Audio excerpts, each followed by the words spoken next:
Phil, I was waiting for you to intro us. I don't know. I feel I usually let you do it because I don't know. I don't have much confidence in myself after some buttons have been pushed. Welcome in to Flyover Footy after dark, obviously, with the form we're in. Thankfully, the team's in better form, so there's that. At least we've got a win that we're coming off of.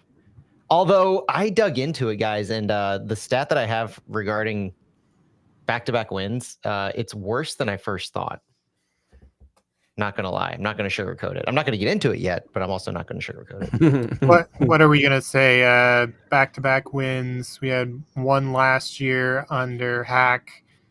Did Carnell have any outside of the first? I'm not gonna let you pull it out. I'm not gonna let you pull it out of me yet. Okay, that's my guess. My guess is BC had the first 6 and then no more back-to-backs. No, he did have one back-to-back that I can remember later on in that summer. So, well, technically, we've had a back-to-back this year. Olaf had a back-to-back. Yeah, therefore, Olaf is the best manager that we've ever had. What are you doing? What are you doing? It's logic. What are you doing?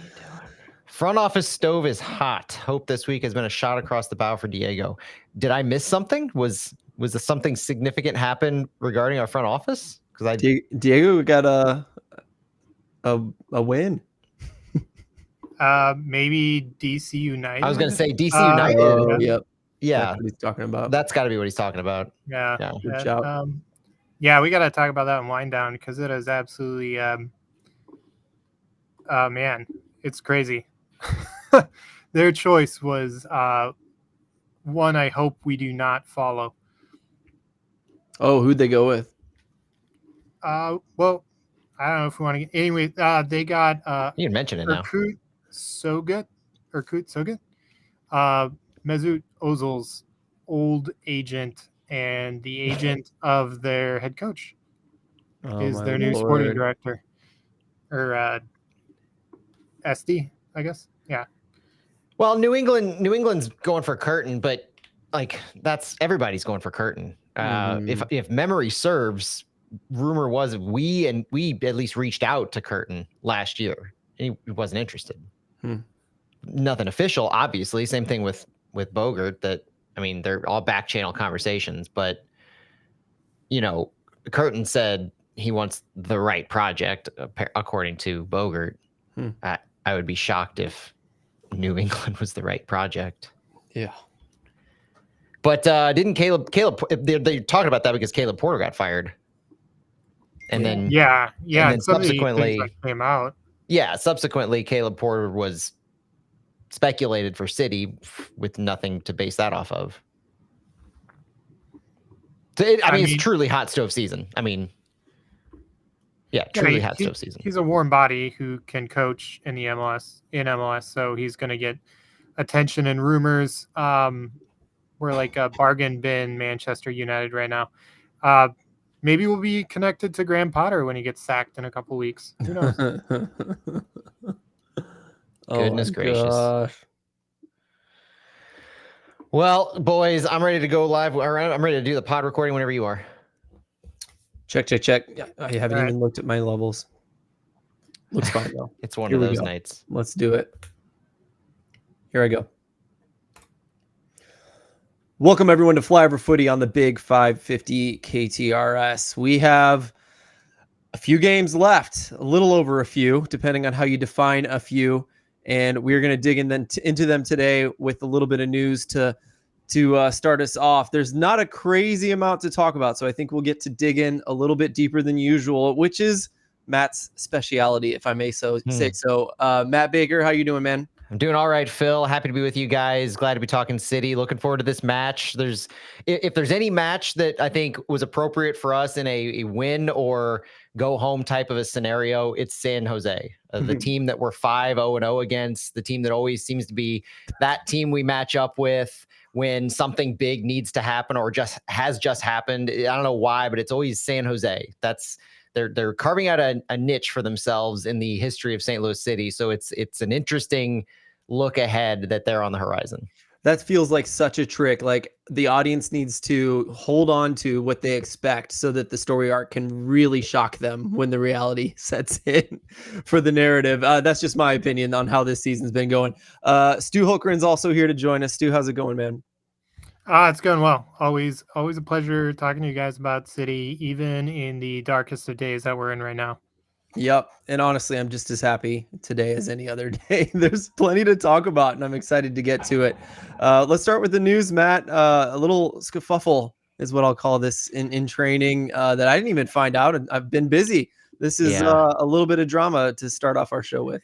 Yeah, I want to preface this with I wasn't able to be at training this week. I had obligations during my day-to-day that took me away. But Salio and Berkey got into it Tuesday at the end of training. Now, I've been to trainings where players have gotten into it. I've seen some of the scuffles that go on, and they're usually not blown up into anything. Like I've seen Chris Durkin get into it with some players here and there, just a hard tackle, and players just, kind of get into it. JGR has gotten into it before. Those are just the two that come to mind. Funny, they're defensive midfielders. But Roman Berkey's always yelling in training, in games. Berkey is always yelling at somebody. If he allows a goal, if there's a shot on target he doesn't like, he's going to yell at folks. He's the captain, right? He's going to get in players' faces. He's going to be heated. He's going to do what he does and what we've talked about needing, and that's a vocal leader. He does that during training all the time, just like in games from net. But he's a lot closer to the players. But in this instance, Salio fought back a little bit. There was a heated argument between Salio and Berkey, and Salio told his side to our friend Tamer Shar from KMOV saying, quote, "We have a lot of respect for each other. We've been friends for years now. He knows me. I know him. We know we can do so much better, and we're frustrated because we know we can go to playoffs. We have the quality, and we do it now when it's hard to make it to the when it's hard to make it." So the message was that this is good. And that means we can care a lot for this club, and we fight because we love this sport. And he wants to keep succeeding, meaning Berkey, and knows that I want to too, and we push each other. Salio goes on to say, is just trying to be respectful, but talking that it's a very good thing that we should have done earlier too. And I think that's my big takeaway from this is it wasn't anything really big or noteworthy other than it was just two players in an intense moment, and they let their emotions boil over a little bit, and it came out verbally. It wasn't like they came to fisticuffs or anything like that. Critchley even said he wasn't expecting it, but he was okay with it. It shows they're not complacent with one win every so often. For it to happen after a win is kind of noteworthy in the sense that it wasn't just a fun rah-rah day on the first day back in training on Tuesday. It was kind of intense. And I think the win is a potential catapult or springboard to getting a little more intense as you finish off this season. Critchley talked about them training hard, having good intensity, and that they had some of that last week too. So it's good to see it this week, and hopefully they can carry it forward to the weekend. But the most noteworthy thing to me is what Critchley did afterwards, which is kind of gather the players around in a huddle and really bring them in, kind of allow them to have their emotional moments, allow them to have that spark, let it go. And then as a coach, he's responsible for calling it. He's responsible for saying, when do I need to step in? And he did at some point after that. And so he brought everybody together. I talked to all the boys and in their huddle afterwards, as he said, and he quote, "The talk is the job of the coach. It's good. It's a good time to bring the team in." So after all of this, Salio indicating maybe they should have done this level of intensity and training earlier, had that fire earlier in the season. To me, I make that this is something that is something you should be seeing. You should be seeing that more fire. You should be seeing that more intensity.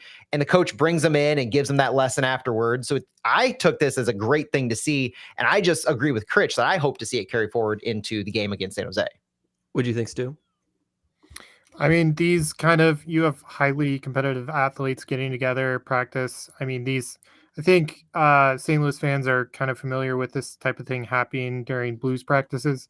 Feels like every season or a couple times a season, there's, some fighting between guys at the end of practice, just gets heated. I didn't think too much of it. I mean, if we start hearing things about, locker room issues, but we haven't heard any of that. Critch is keeping the guys loose. He got them together. I mean, they're intense. They're athletes. Like I said, this is their job. They take it seriously. Berkey takes it very seriously. He's the captain. And next, they'll move on. It's a nothing burger. The other thing that was noteworthy was Tomas Ostrak was seen walking around, or was seen going around the training field with Critchley afterwards, doing one full lap, as Tom Timmerman reported, and then doing a half of another, presumably talking about last weekend and Ostrak's non-usage, non-appearance in the game, given everything that went on after having been a mainstay and a focal point for a stretch of games. And so I think it's Ostrak just, having his own version of frustration in that regard. So there's a few nuances here that we're going to play into who's actually available to play in this match that is going to be fun to watch. Yeah, that's one of the bigger stories today. But just, I'll say one last thing is I don't think anyone said that, I think as a fan, seeing these guys caring this much about the situation and being as frustrated as us is a good thing too. So, good to see they still care. I think it's hard to tell sometimes when you're a fan and you see what happens after the game. You're just not sure. Do they care? Have they given up? No, clearly not. Clearly they want this as much as we do, seemingly to me. The Ostrak 2 thing, I'm sorry, I can't not talk about this just for a split second. It's so frustrating that I don't think Ostrak's done anything to be benched, and I don't think that's what has happened here, maybe to some extent, but I think he's been amazing. I think it's just been like a personnel thing, and maybe they need more production from him to back up all the talent on the field. I could see that. It is a professional sport, so if they need to ask more from him, you can't complain too much about that. But I understand his frustration, because I think he very easily could have started the last several matches, and he didn't even get in on that last game. So feel him on that, and I'm a big Ostrak fan, so I would love to see more of him, even though there's been success lately. Well, it's like what Critchley said. The three things, we're probably going to talk about them later on when we do our lineups, but the three things for how a player can get in: performance last week if they started, training, how they're training, day in and day out on the training fields, and then the matchup ahead. And I feel that Ostrak's only reason for not appearing in the starting lineup is the matchup ahead. Critchley has consistently referenced having, whether it's Salio or Song Bin or the attack that doesn't include Ostrak, as a tactical reason. And so I don't have any reason to believe it's anything other than that yet. Yeah. Anything else we need to cover before we move on? No. Okay, great. We're doing great today, boys. We're ahead of schedule here. Bird's eye view already. Let's hear about where San Jose is in the standings and all of that. Yeah, I said it a bit ago, but 5-0-0 against San Jose. All time against San Jose. This is a quality opponent that St. Louis has played. And in fact, most recently, we talked about it. We had a fallout on it not too long ago, and it was a happy one. St. Louis won 2-1 on David Critchley's first match as interim manager, caretaker manager at the time. But it was a crazy lineup. It was not, and I don't think there's much that we could take away from that match that's really going to impact this one, other than the styles of play, the concepts. There's a lot that has changed. For instance, the last time we beat San Jose with Critchley at the helm, we had a lineup that was Jay Reed in left back, Timo Baumgartel and Chris Durkin were our center backs, Joey Zielinski was our right back, Volum and Leuven were our midfielders, and then our attack was Toyshirt, Hartl, Pompeu, and Klaus. So you're looking at probably 3 or 4 of those players who won't play at all. And then a couple who are going to be in vastly different positions. Volum was a midfielder. Durkin was a center back. Crazy looking lineup. And we kept San Jose. We held them quite a bit to what they're used to playing as. They're probably the most prolific scoring team in Major League Soccer that we'll mention in a little bit. But in this matchup, they just had a 3% or 6% swing on the possession, 53-47, and we held them to less than 1 expected goals. So we had some advantages in the field tilt as well. It was a pretty even matchup overall. I felt we did great on this one. It was a home match, obviously, so that plays into it. But Jean de Silva featured significantly in this match. Thomas Totland was just returning from injury. Very different look on that right back spot. So there's just a lot of changes in this match. So other than, I would say, conceptually, there's not a whole lot that I am probably going to draw from that match to carry forward. The biggest thing for this match for St. Louis City, obviously, is St. Louis's playoff possibilities. It comes to a head with this match, and it's very, very clear, very easy to understand what we need to watch for this weekend. If St. Louis loses or draws against San Jose, we're out. Or if Real Salt Lake defeat LAFC, we're also out. So 2 easy scenarios. First of all, we have to win. End of story. If we don't win, it's all over. but then also the RSL game against LAFC, which is kind of crazy because they just played the other night, and LAFC won 4-2, keeping us alive up till this weekend. So it really comes down. We're really getting into the nitty gritty here. So it's not about, to me, it's not about whether we can make the playoffs. It's just how long can we prolong the inevitable? And that's something that's kind of noteworthy in general, because when we postmortem this season, when we look back on next season, we're going to look and we're going to talk about how long we were in contention for. Because when you look at a season-long approach, it's very different than analyzing it week to week, match to match, based on just a few game trends. So that to me is another reason why these last 4, 5, 6 games really matter, because it's going to impact the narrative that we tell at the end of the season, I really think. San Jose comes into this match 9th in the West, hanging on by a thread to that last playoff spot. They are 9-13-8, so they're not a good team. They're an average team at best, with the losing record squeaking into the playoffs right now. They have 35 points in 30 matches with, this is crazy, 55 goals scored, 55 goals allowed. So a 0 goal differential. I mean, this team goes big or goes home. They have a 4-5-6 home record, and they actually have fewer wins at home than they do on the road. They're a unicorn of an MLS team in that regard. Their last few matches, 4-2 loss to LAFC at home last weekend, a 3-1 loss at Austin, and a 2-1 win at Houston. So the last time they played St. Louis was May 31st. Since losing to St. Louis, they are 3-6-4, and they're a 9th place playoff team right now. So they were doing pretty well up until they ran into that freight train that was David Critchley's St. Louis City team. Including that match against St. Louis, they have not kept a clean sheet in 14 matches. That last time was the match prior to playing St. Louis at the LA Galaxy. In 8 of those 14 matches, San Jose have allowed 2 or more goals. So they have, and Daniel has actually been starting every single game in goal. If you remember, he didn't start against St. Louis, their top goalkeeper, Daniel. In the 13-match stretch since playing St. Louis, their leading goal scorer, Chicho Arango, has only scored 3 goals in MLS play. He had scored 9 in his 13 prior to that. So you can almost see, as Arango goes, so goes San Jose in this regard. They're hugely successful when he's in form, but he has not been in form. On their side, they're mostly healthy. DeJuan Jones is probably going to be out. Last I saw, their right back, U.S. national team player perennially. He's been out for a couple of weeks, and I think he's expected to miss. I haven't found any reports that he's back in training, and he missed last week with a lower body injury. That's their biggest miss. The other misses, Nick Lima and Reed Roberts, both mostly depth pieces who haven't really contributed at all this season. But the biggest story for San Jose, guys, is the playoff push, where we're trying to just stay alive, hanging on by a thread. This is San Jose looking to bounce back from a horrendous 2024, a record-breaking terrible season in 2024. They've got Bruce Arena at the helm now. It's his first season. We talked about him a few months ago. He's still there. They're looking to make the playoffs in his first year. The bottom of the Western Conference playoff race is insanity. There's 2 points that separate 4 teams. San Jose is in 9th place with 35 points. Behind them is Real Salt Lake and FC Dallas on 34 and Houston on 33. Real Salt Lake and FC Dallas both have a game in hand. That's why the RSL match is more important as far as the winning or losing. And then on the St. Louis side, really quick, I'll run through this before I turn it over to you guys. 14th in the West. We have 25 points in 30 matches. 36 goals scored, 51 goals against. So we're right there with San Jose on goals against, but far fewer goals scored. Minus 15 goal differential. We only have 2 wins on the road. And we're doing better under David Critchley. Believe it's 3-9-2 under David Critchley. Last 3 matches, maybe 4-9-2 at this point.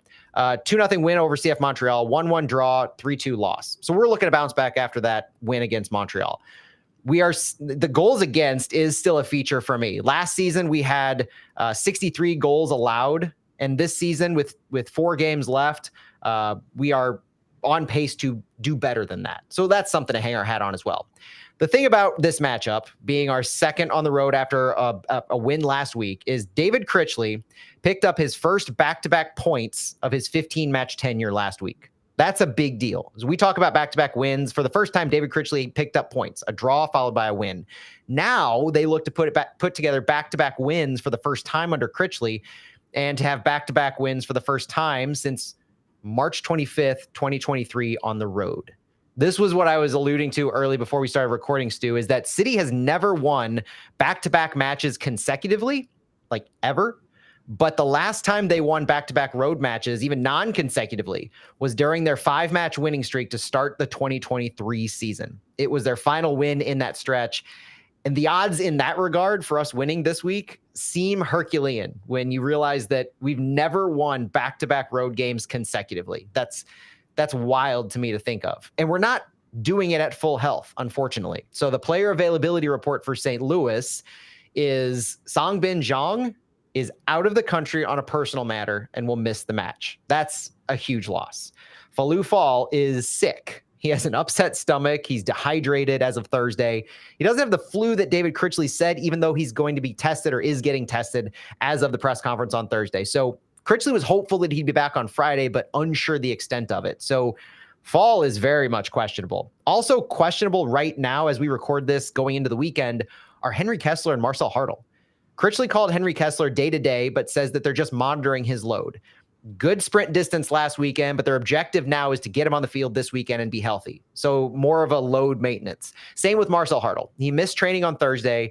Critchley said they gave him the day off, nothing too strenuous, but just monitoring him and getting him fresh to the weekend with as fresh as possible. So we're hopeful this weekend to see both Hartl and Kessler. Less than optimistic to see Fall, given he's missed a few days of training and he's sick and dehydrated, and that's not great. We know we're going to be without Songbin Jong. Cedric Toyshirt is still absent, didn't even get addressed in the press conference.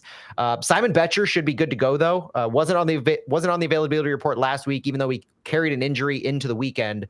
That's at least good news. So the questions for me with City is, can they translate the fire from training that we talked about into the match on Saturday? Can they pull off back-to-back wins? Just like we mentioned a few minutes ago, it's really difficult given the history of this club, and more questions and concern on the injury and availability front. So who's going to step up?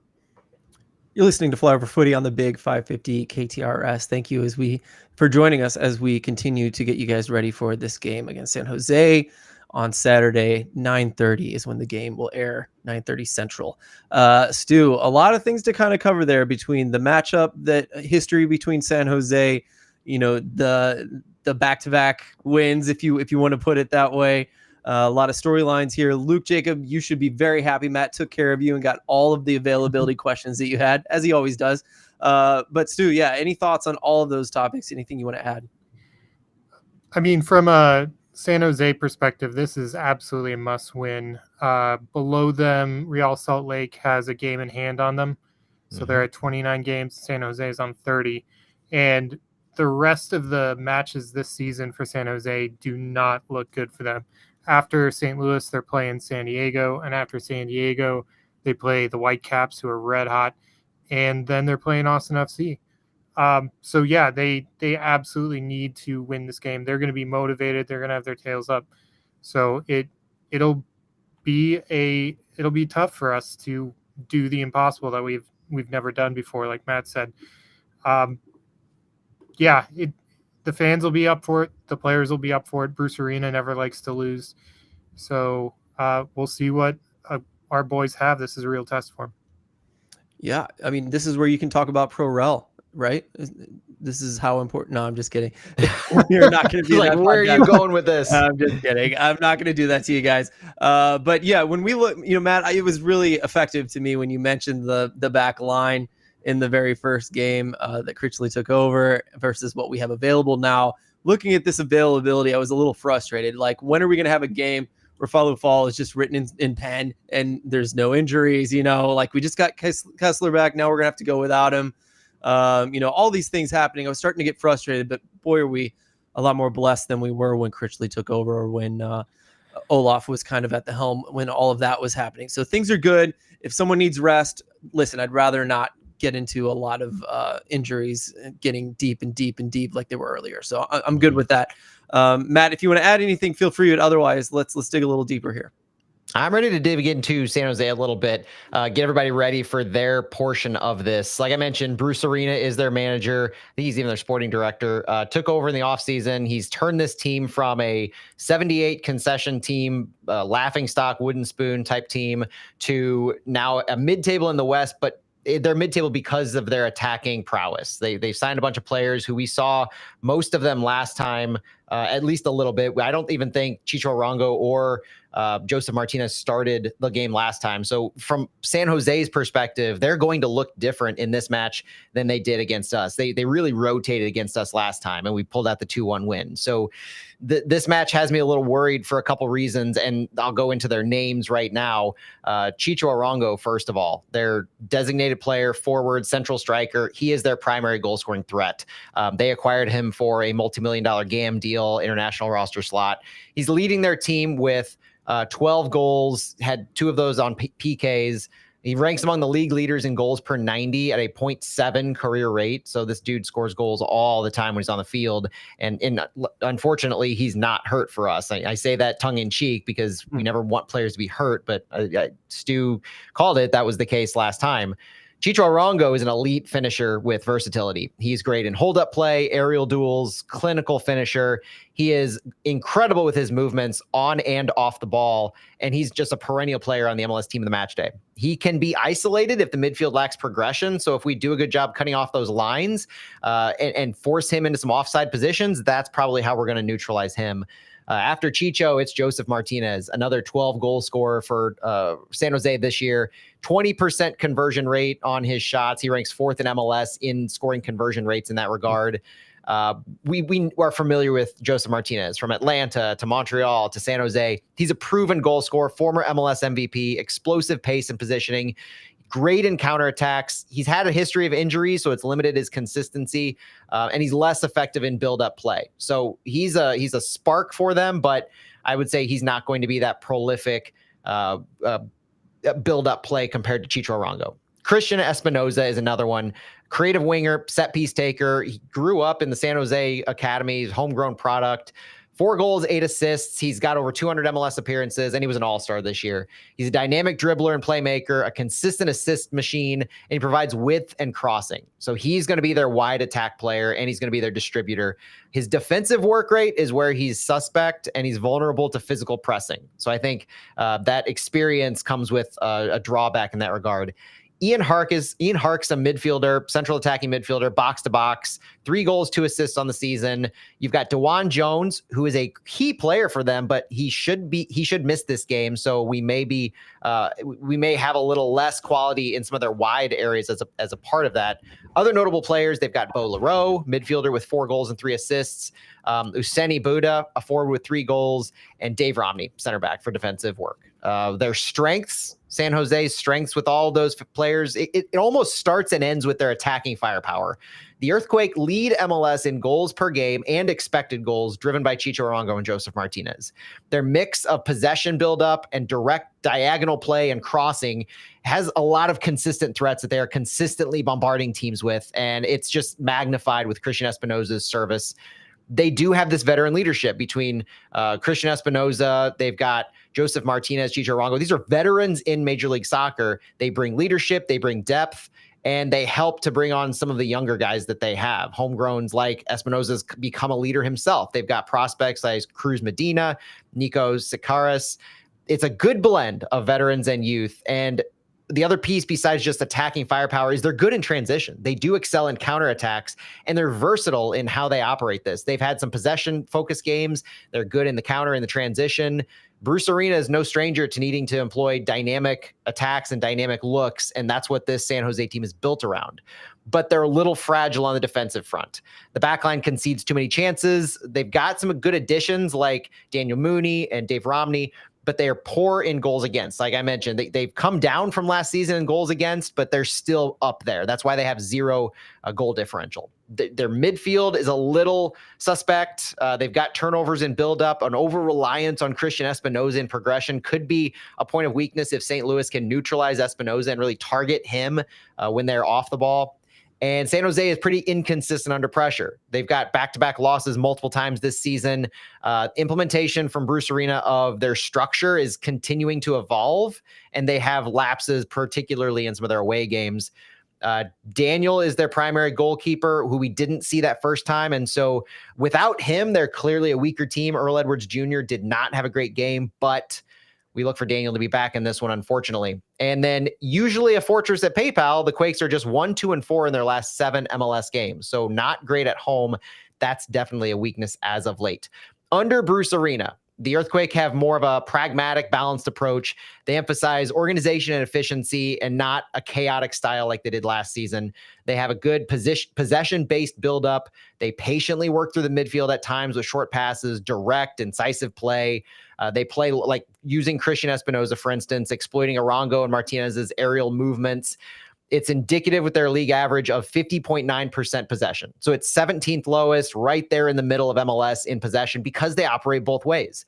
They're good at this flexibility. Now, defensively, they do focus on compactness. So they protect the central areas. They drop into a low block against better teams, but they do push forward with athletic fullbacks for width. One of their primary formations is a 3-4-2-1. So when they have the ball, it's used in about 60% of their matches. They have 3 center backs like a Romney, a Wilson, and a Muni for stability, but they leverage their wing backs. Now, they haven't as much without DeJuan Jones, so it's going to be interesting to see what kind of approach they have against St. Louis without Jones.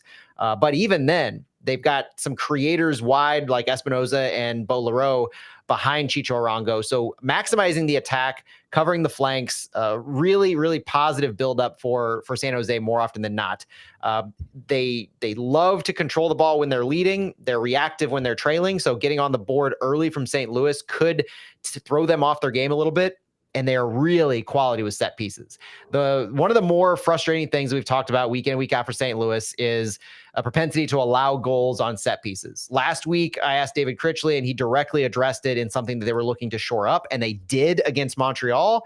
They cannot let up. They cannot lose focus on allowing fouls in dangerous areas or making fouls in dangerous areas, rather, for San Jose, because Christian Espinoza is a danger in these set pieces. The goal they scored against St. Louis the last time out, it was after a throw-in. So it was akin to a set piece, and they're good at these moments of dead ball work. And so St. Louis has to be on guard for these times from San Jose. San Jose doesn't just operate with wingbacks, though. Here recently, they've deployed against possession-dominant teams, mainly against teams like Seattle, Real Salt Lake, Vancouver, and San Diego, a more 4-2-3-1, I would say, traditional approach, using Christian Espinoza as a number 10, feeding Joseph Martinez and Chicho Arango.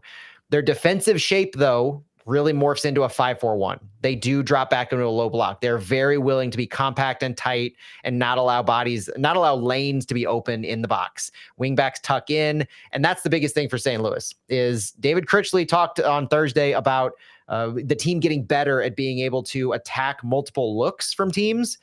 I still haven't seen a consistent, good approach against a low block like this. I didn't see Montreal as having a traditional low block. So I worry if San Jose gets out in front of a lead when they do drop like that for St. Louis to be able to pull them apart. I haven't seen enough of it that makes me think, okay, this is a team that can clearly do that. So all of that, there are a lot of worries for me on the San Jose side, especially if they get out in front early. If they're able to dictate the pace, that's probably the thing to me. And that's one of my questions I've got later is if San Jose is able to dictate the pace on this, their different ways of approaching this and their versatility in not just formations, but attack and defense, that could throw St. Louis for a loop. Stu, any of that connecting with you? Anything you'd like to add to this matchup? What you might think you might see from them?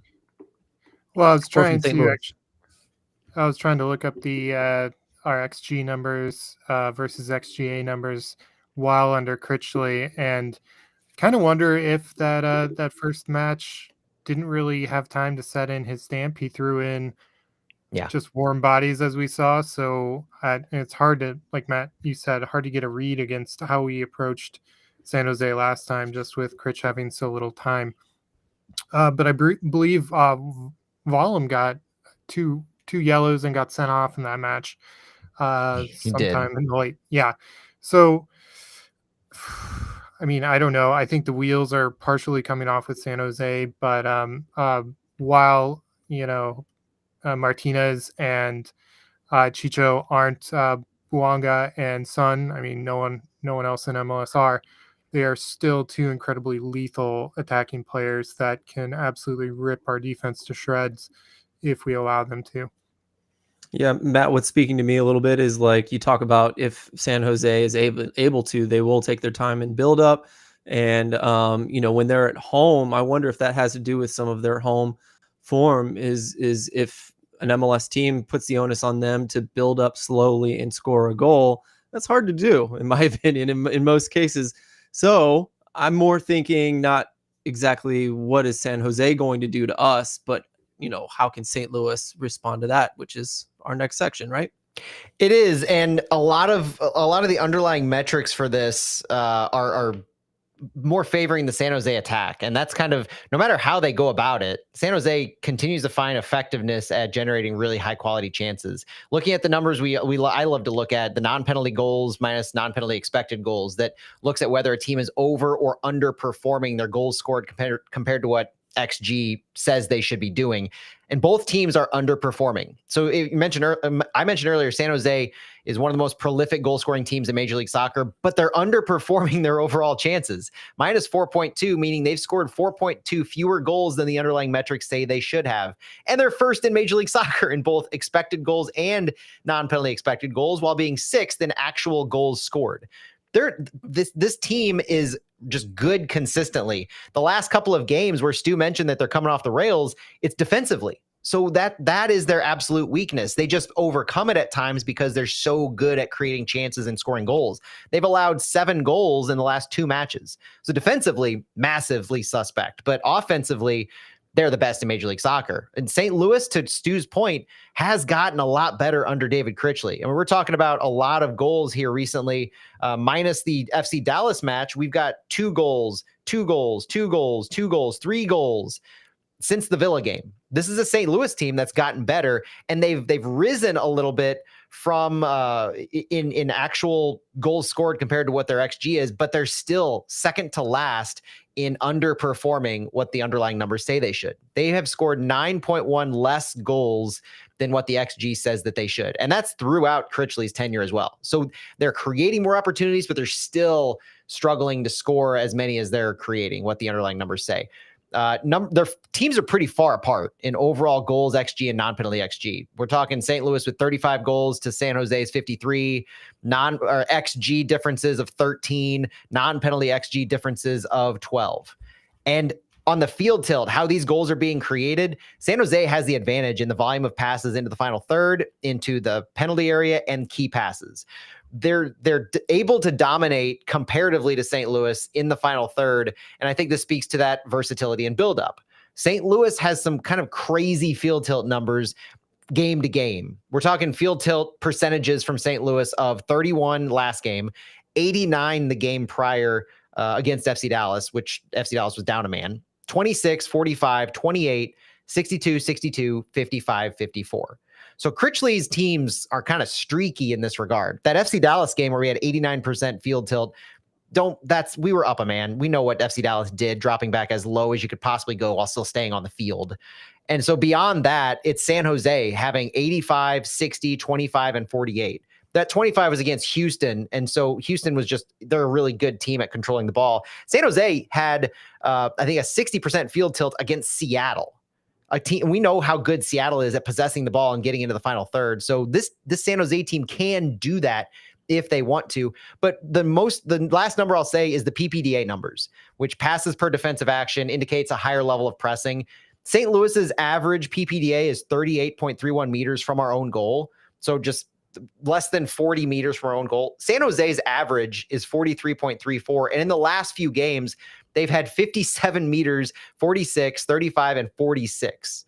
These are crazy high PPDA numbers compared to St. Louis. So if you don't remember those specific numbers, just remember this takeaway that San Jose is, at least lately in the past handful of games, a higher pressing team, able to engage the ball with those defensive actions initially higher than what St. Louis can. So don't feel like San Jose is going to drop back into a low block just because they are compact when they need to be if teams are progressing against them. This is a team very much willing to stretch it out and engage you high up on the field. So St. Louis is going to have to be careful about that.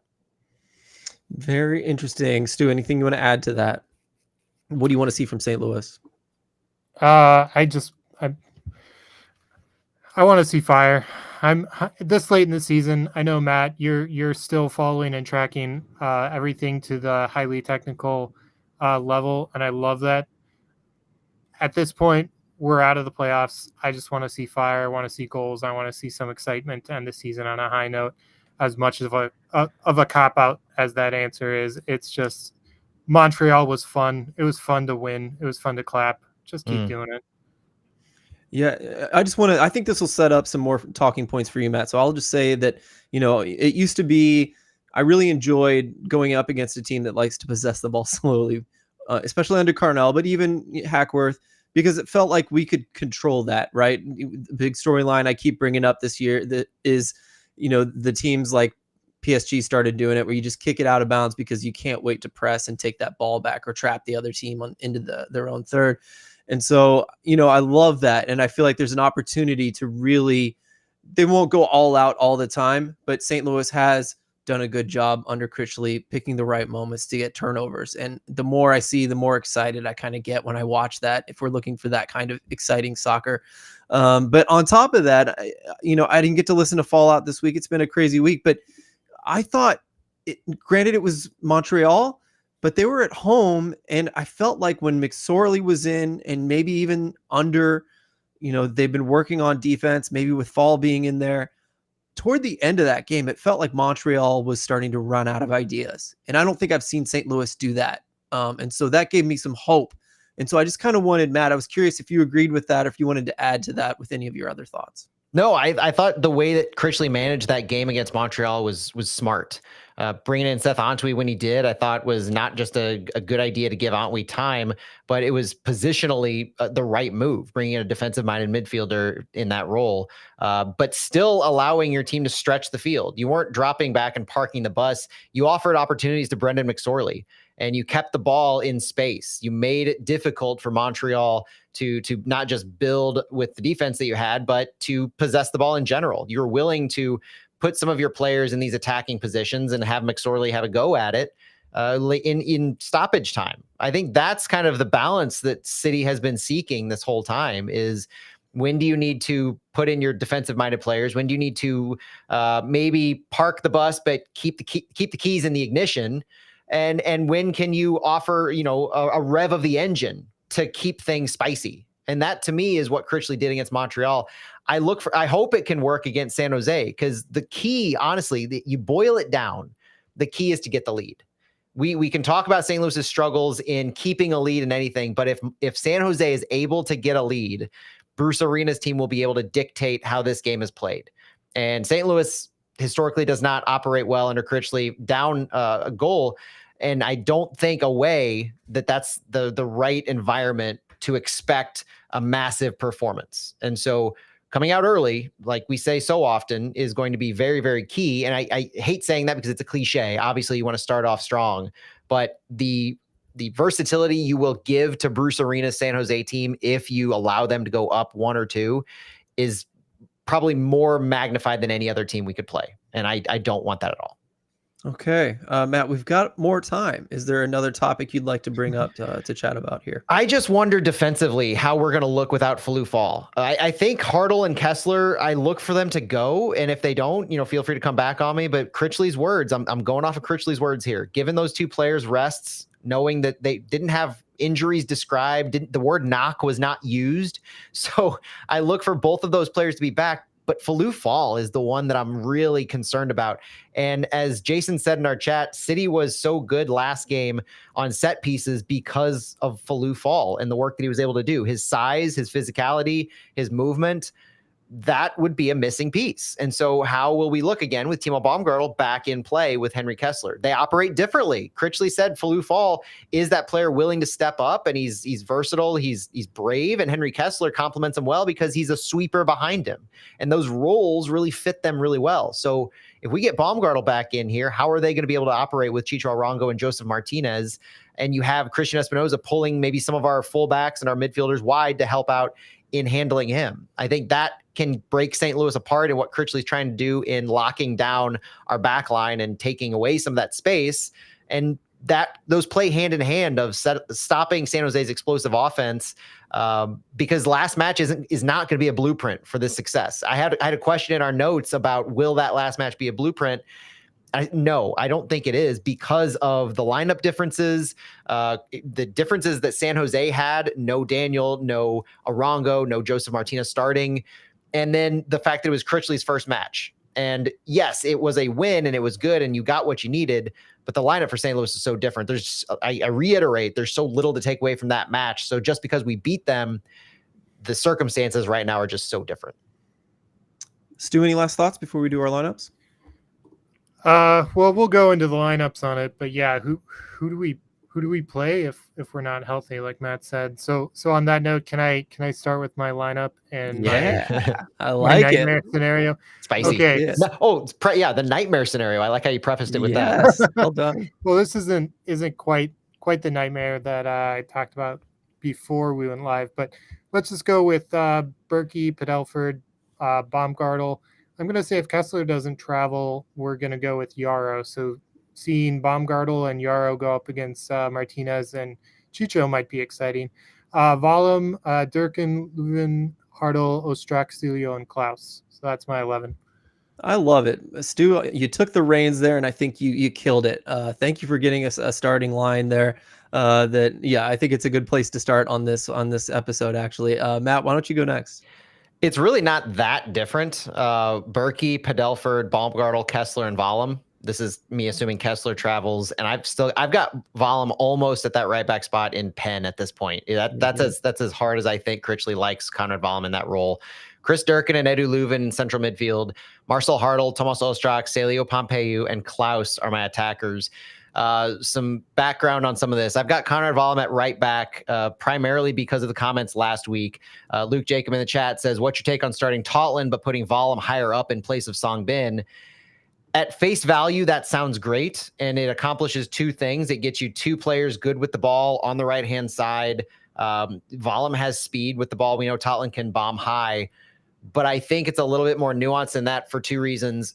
The conversation that Conrad Volum told us last week about talking with Critchley, getting a defined position, and having, I think that conversation that we talked about last week is really going to inform what Conrad Volum does the rest of the season. So that's why right now, as it stands, I don't have any reason to believe that Critchley is going to go against that and say, okay, we talked about you having a consistent position, but now I'm going to flip you up into the right midfield role because Song Bin's out. I have a tough time reconciling those two thoughts.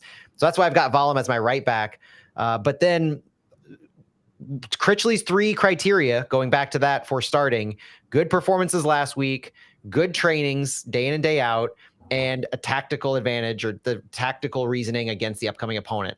Celio hits all three of those marks to me. And that's why I see him still in my 11. And again, I don't see a reason for Tomas Ostrak to be on the bench outside of a bad tactical matchup.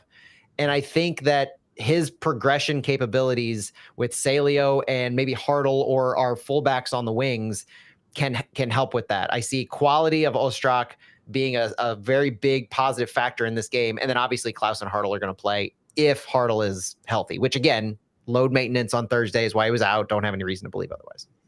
All right. I want to piggyback off of one of your conversations there. So I'll say Berkey, Padelford, Baumgartel, and Kessler, Volum, Durkin, Leuven. And then when we talk about the attacking three, outside of Klaus, I think we're looking at not who's the best player to start this game as far as talent level, who we want to see, right? Because then obviously I would be throwing Ostrak in there. But I think we've seen from Critchley that Song Bin is a profile of a player that Critchley wants in that game. And that is a similar reason as you were saying, maybe we don't play Volum at right wing and Totland at right back. I would love that as well.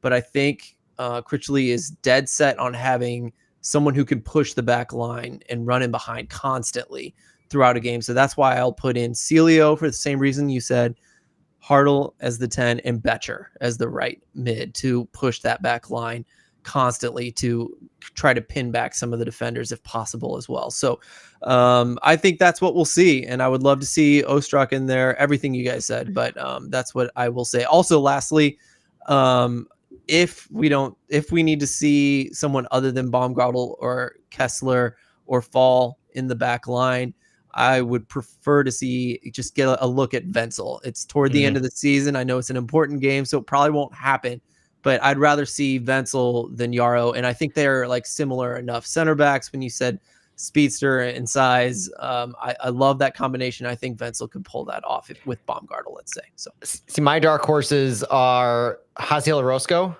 at center back, Alfredo Morales at central midfield, which I think that physical presence deep as a deep lying six, I think that could be a good look.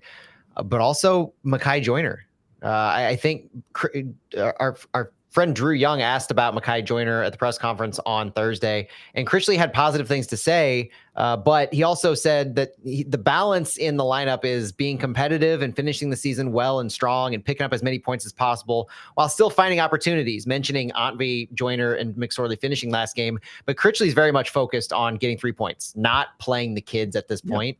So Mekhi Joyner is a dark horse candidate, just like Jaziel Orozco on the youth level, and then Alfredo Morales for the tactical. Well said. Let's get predictions out, and we're out of here. Matt, what's yours?